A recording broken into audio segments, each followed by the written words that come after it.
వామ్మో అయ్యో నీ బుర్రే బుర్రా.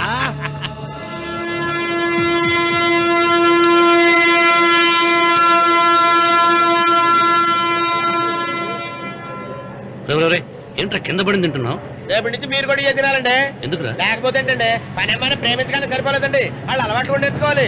అందుకని రేపటి నుంచి చికెన్ నేను తింటాను, జొన్న రొట్టె కొట్టుగా మీరు తినండి. ప్రేమకు పేదరికం అంటారు. ఆ అమ్మాయి కోసం నా ప్రాణాయమే ఇస్తాను. పని మనిషిని ప్రేమించావా? అమ్మా అమ్మ నీ దండం పెడతానే, పని మనిషిని కలుపుకులా తీసేయద్దు. ఆ అమ్మాయి నాకు ఇష్టం అమ్మా. అమ్మగారు ప్రతి పెళ్లికి అబ్బాయి గారు తీసుకెళ్ళి వాళ్ళ ఎత్తి అక్షంతలు వేయించడమే కానీ ఆయన నెత్తి మీద అక్షంతలు ఎప్పుడే ఇస్తారండి. అసలు ముదిరిపోయిన బెడకాయలో తయారవుతున్నాడు. నేనండి. ఆ అమ్మాయి దేవురు. ఆ విషయాలన్నీ నేను తర్వాత చెప్తాను కానీ అమ్మగారు ఆ చేతుల మీద నాకు కూడా పెళ్లి చేయండి. నీకు పెళ్ళా? అవునమ్మగారు, అబ్బాయి గారు పని అమ్మాయిని ప్రేమిస్తే నేను బాగా డబ్బులున్న అమ్మాయిని ప్రేమించారండి. అదిగో రైలు సిగ్నల్ ఇచ్చారండి. మీరు మా పెళ్లికి కూడా సిగ్నల్ ఇచ్చేస్తే ఈ రోజు మీ ఇద్దరికి ఏమైందిరా? నమస్కారం బాబు గారు. నమస్కారం అండి. రండి.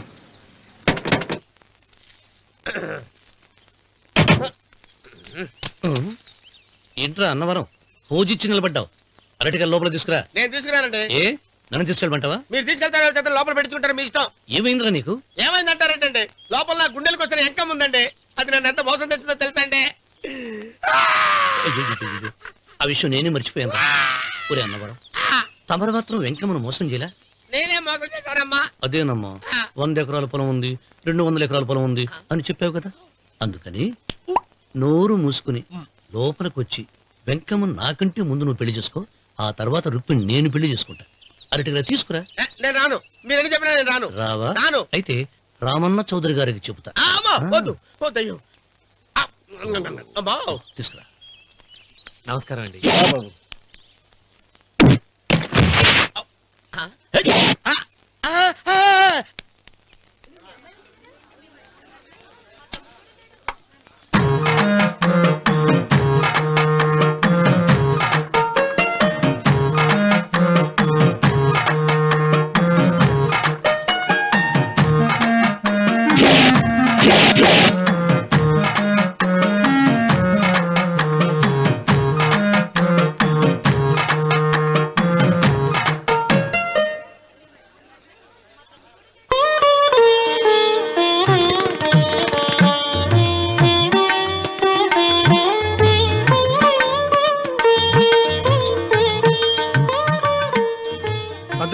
ఇప్పటికే ఆలస్యమైంది, త్వరగా జాతకాలు చూసి లగ్న పత్రికలు రాయించండి. నేను అదే కంగారు పడుతున్నానండి.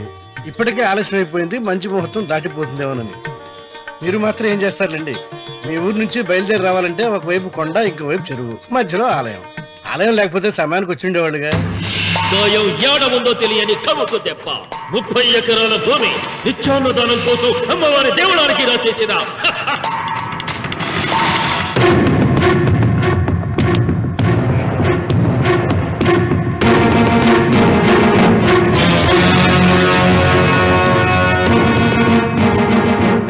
బావగారు ఏదో ఆలోచిస్తున్నారు. లాంఛనాలు ఏమన్నా కావాలంటే చెప్పమనండి. ఏమిట్రా ఇంకా ఆలోచిస్తున్నావు? రావుడు, వాళ్ళంతా కంగారు పడుతున్నారు. శుభం.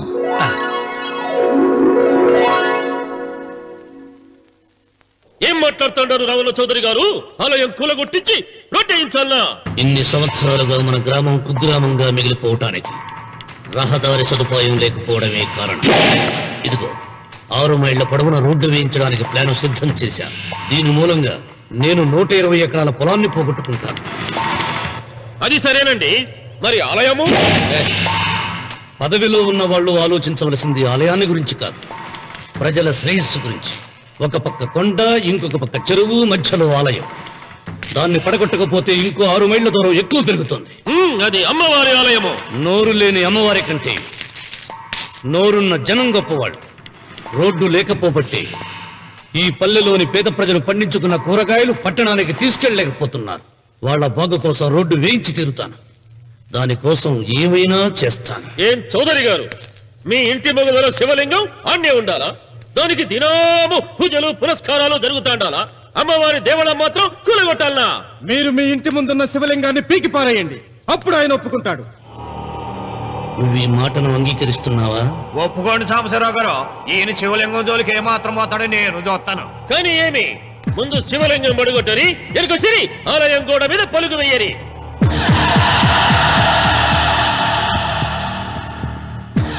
ముందుకేసిన అడుగు వెనక్కి తీసి అలవాటు ఈ రామన్నకు లేదు. నేను మడమ తిప్పను. మీరు మాట తప్పితే మరణహోమమే.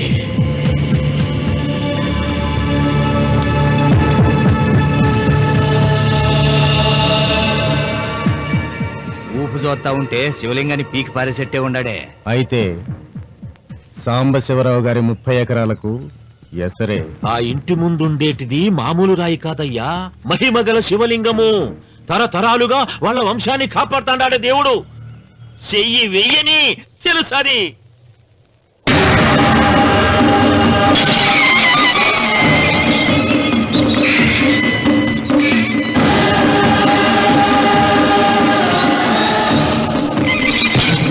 త్వరగా పైన శుభ్రం చెయ్యి. అయ్యగారు వీధి గుమ్మం నుంచి వస్తున్నారమ్మా. వీధి గుమ్మం నుంచి వస్తున్నారు. ఏయ్, ఆ నల్లరాయిని పెకిలించండి.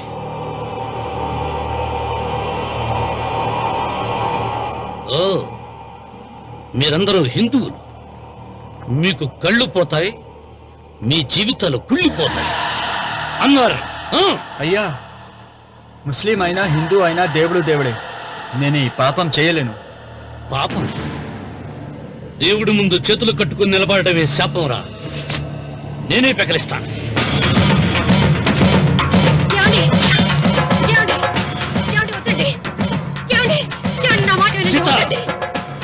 ఉత్తమ జాతి స్త్రీ ఒక్కసారి కోరిక కోరుతుంది, రెండోసారి అడగకూడదు.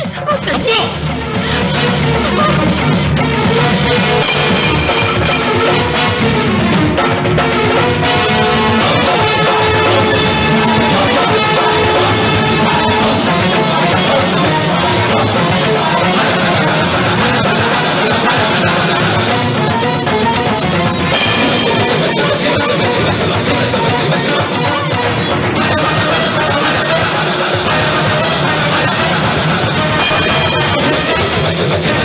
శివ శివ శివ శివ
నీ తాత ముత్తాతల కాలం నుంచి ఉన్న స్వయంభూలింగాన్ని తీసేసి మహా అపరాధం చేశావు. ఏ ఈశ్వరుడు నీ కుటుంబాన్ని వంశాన్ని 3 కళ్ళతో చల్లగా చూస్తున్నాడో ఆ శివుడికి నువ్వు కోపం తెప్పించావు. మాట వేయించడానికి నువ్వే వడివిరా, భగవంతుడే వేయిస్తాడు. అమ్మవారి ఆలయాన్ని నువ్వు తాకలేవు. మళ్ళీ శివరాత్రి నాటికి నీ స్వహస్తాలతో నువ్వు ఆ స్వయంభూలింగాన్ని తీసుకొచ్చి యథాస్థానంలో ప్రతిష్ఠించకపోతే నీ వంశం నిర్వంశమైపోతుంది.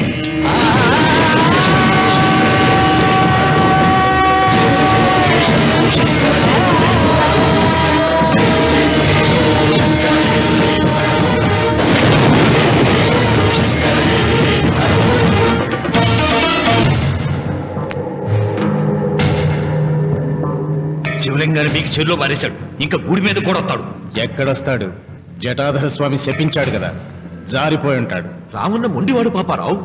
శాపాలకు తాపాలకు లొంగిటోడు కాదు, వస్తాడు. అతను వచ్చే లోపే పొలం ఆక్రమించుకోకుండా దేవళం కూలగొట్టకుండా ఏదో ఆలోచించాల.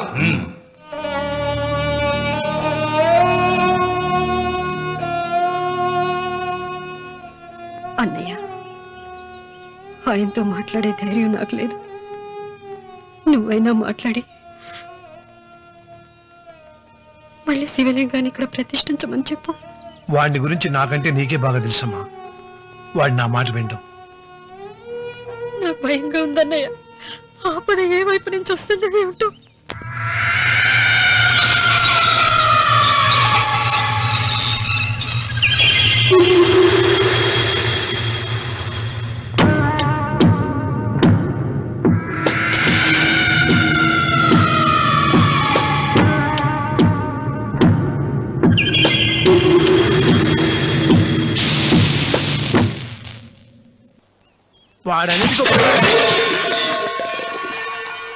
అరే ఏమిటై పని? మరి ఏం చేయమంటావు అమ్మా? నాన్నేమో ఆలయం పడగొట్టడానికి వెళ్తున్నారు. నా పెళ్లి అయిపోవటం ఖాయం. ఇంట్లో కూర్చొని నీకు వంట సాయం చేద్దామని వచ్చాను. అన్నయ్య, నువ్వే ఆయనకి ఏదో ఒకటి చెప్పి ఆలయం పడగొట్టకుండా చూడాలి. నేను మాత్రం ఏం చేయగలనమ్మా? వీడి పెళ్లి వరకు ఆలయం పడగొట్టకుండా ఉంటాను ప్రయత్నిస్తాను. ఆ తర్వాత వాడి దయ. అన్వర్, అయ్యా బండి రెడీ చేయి. రావుడు, నీతో ఒక విషయం మాట్లాడాలి. ఇలా కూర్చో.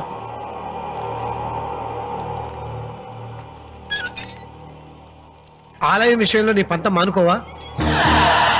నిన్న జరిగింది మరచిపోను, నేడు జరగాల్సింది వాయిదా వేయను, రేపు జరగబోయే దాన్ని గురించి ఆలోచించను.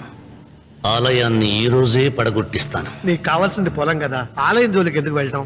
ఆ పొలం నాకు దక్కకుండా అడ్డుపడింది అమ్మవారి ఆలయమేగా. ఆలయాన్ని పడగొడితే ఆ పొలం నీదవుతుందా? అవుతుంది. ఆ సాంబశివరావు పొలాన్ని రాసింది ఆలయానికేగా. ముందు ఆలయాన్ని పడగొట్టించి ఆలయమే లేదు కాబట్టి ఇక పొలం ఎందుకని ప్రశ్నించి అప్పుడు నా స్వాధీనం చేసుకుంటాను. కొడుకు పెళ్లికి తాంబూలాలు పుచ్చుకున్నావురా, 3 ముళ్ళు వేయించకుండా ఆలయం పడగొట్టాలని బయలుదేరుతున్నావు. ఇది ఏమన్నా ధర్మంగా ఉందా?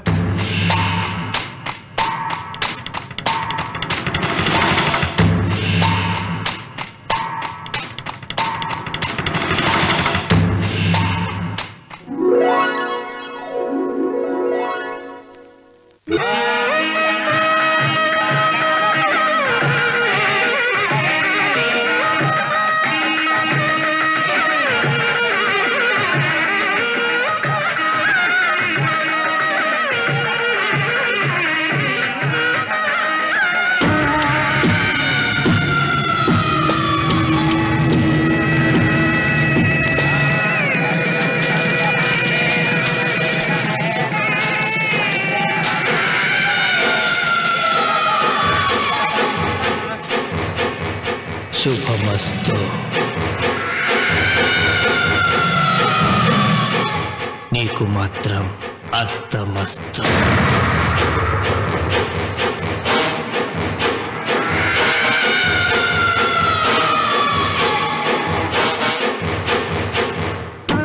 పెళ్లి కూతురి కంటే నువ్వే అందంగా ఉన్నావు.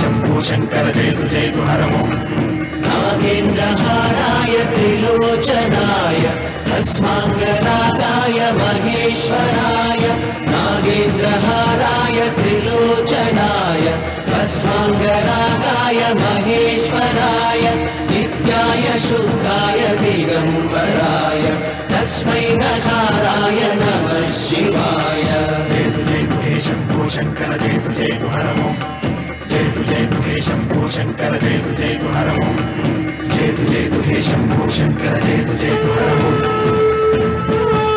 ఇదిగో లోకేశ్వరరావు, అయ్యా రేపు అన్నయ్య పుట్టినరోజు కదా, ఎవరైనా కొత్తగా పెళ్లి చేసుకున్న జంటలున్నారేమో చూడు. అలాగే. ఆగండి ఆగండి, నేను చెప్పేది వినండి. మీకందరికీ తెలుసు, ప్రతి సంవత్సరం శివరామకృష్ణయ్య గారు తన పుట్టినరోజు నాడు పెళ్లి చేసుకునే కొత్త జంటకు తాళిబొట్టు, కొత్త బట్టలు, 2 ఎకరాల పొలం దానం చేస్తారు. కాబట్టి రేపు ఎవరైనా పెళ్లి చేసుకునే వాళ్ళు ఉంటే వచ్చి పేర్లు నమోదు చేసుకోండి.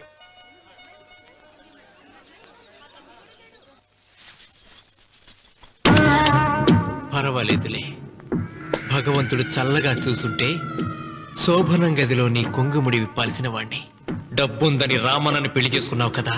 భిక్షపతి, నేను నీ వదిన్ని. కళ్ళు పోతాయా?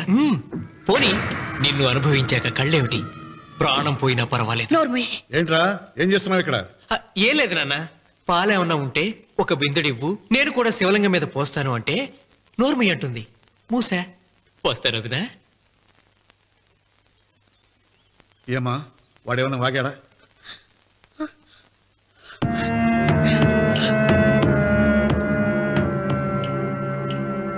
భిక్షపతి, అవును, అసహ్యంగా చండాలంగా వాగాను. చంపుతావా? చంపు. మీ తాత ముత్తాతలు జంతువులు చంపితే నువ్వు నన్ను చంపు. చంపి నా తల కూడా గుమ్మానికి వేలాడగట్టు. ఇదిగో, పుట్టినప్పటి నుంచి సీత నా భార్య అనుకున్నాను, ఆరాధించాను. నేను తాగుబోతుని, తిరుగుబోతుని, లపుట్టు వేదవునని చెప్పి ఆ సీతకు రామన్న చౌదరి గారికి దగ్గరుండి పెళ్లి జరిపించావు కదా. వాళ్ళ కాపురం కూల్చే వరకు నాకు మనశ్శాంతి ఉండదు. సీతని కట్టబెడితే పీటల మీద విషం దాకా చచ్చిపోతుందని బంగారు లాంటి రామునికిచ్చి పెళ్లి చేయించానురా. వెంటనే నీ పద్ధతి మార్చుకోకపోతే నువ్వు తినే అన్నంలో విషం కలిపి చంపేస్తాను వెధవా. వద్దు నాన్న, వద్దు. ఈ చెంప దెబ్బ ఎప్పుడో కొట్టుంటే బాగుపడి ఉండేవాడిని. నాన్న, నీ మీదొట్టు, ఇంకెప్పుడు తప్పు చెయ్యను నాన్న, తప్పు చెయ్యను. నన్ను క్షమించు నాన్న. ఏర్పాట్లన్నీ పూర్తయ్యాయా? అది ఏమైంది లోకేశ్వరరావు? 50 జంటలు నమోదు చేయించుకున్నారండి. అందులో 30 జంటలకి దానం చేయడానికి మాత్రమే మన దగ్గర భూమి మిగిలి ఉంది. మరి మిగతా 40 ఎకరాలు అంటే మన పొలమంతా ఈవేళ బాబు గారు ఎన్ని సంవత్సరాల నుంచి దానం చేసుకుంటూ వస్తున్నారు. కొండలైనా కరిగిపోవలసిందే కదా. మరి ఇన్నాళ్ళు నాకెందుకు చెప్పలేదు? మీరు పుణ్యకార్యం చేస్తున్నారు, మిమ్మల్ని ఇబ్బంది పెట్టడం ఎందుకని. రామన్న పేరుతో 2000 ఎకరాలు ఉండాలిగా, అందులోంచి రాసేవాడి. అందులో మిగిలిన 60 ఎకరాలే ఇప్పుడు రాశానండి. ఆయన పేరు మీద గజం భూమి కూడా మిగలలేదు. రేపు శుభకార్యం ఆకూడదయ్యా. నూతన దంపతులు నా ఇంటి దగ్గర నుంచి నిరాశగా తిరిగి వెళ్ళకూడదు. నాతోరా జగన్నాథం. అన్నయ్య, నువ్వు ఈ సాయం చేస్తే నా పరువు కాపాడిన వాడివవుతావు. 40 ఎకరాలే కాదు, నా యావదాస్తి మొత్తం నాకు ఇస్తాను, నా ప్రాణాలను ఇస్తాను. లోకేశ్వరరావు, కాగితాలు.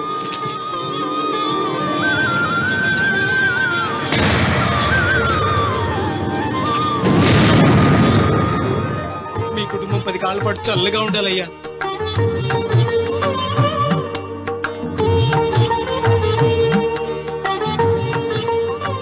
నీ పొలం వాయన దానం చేస్తాడు, పేరు తెచ్చుకుంటాడు.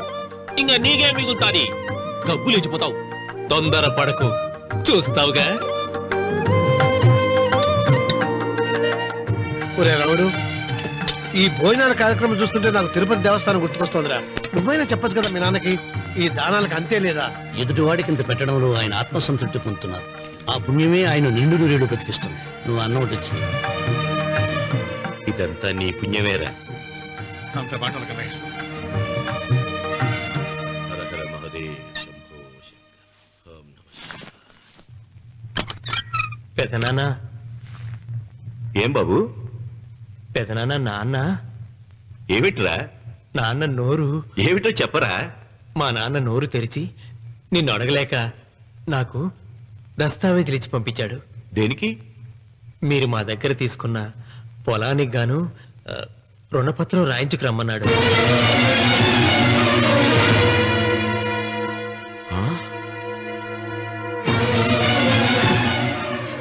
నా తమ్ముడు రుణపత్రం అడిగాడు. అయ్యో, సంతకం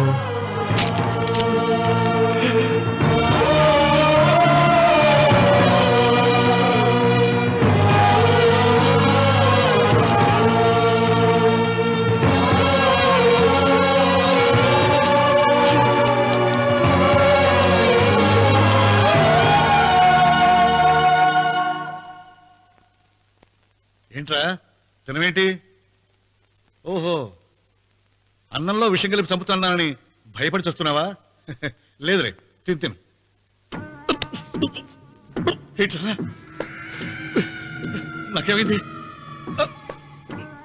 నువ్వు అన్నంలో విషం కలిపి నన్ను చంపుతానన్నావు కదా, ఆ పాపం నీకెందుకు అంటగట్టాలి అని నేనే నా అన్నంలో విషం కలుపుకున్నాను నాన్న. పొరపాటుగా పళ్ళాలు మారాయి. నాన్న ఎలాగో చచ్చిపోతున్నావు కదా, నీకు రహస్యం చెప్పనా? ఇంతకు ముందే మీ అన్నయ్య చేత దొంగ దస్తావేజీల మీద సంతకం పెట్టించుకున్నా. వాళ్ళని వీధిలోకి తీసుకొస్తా.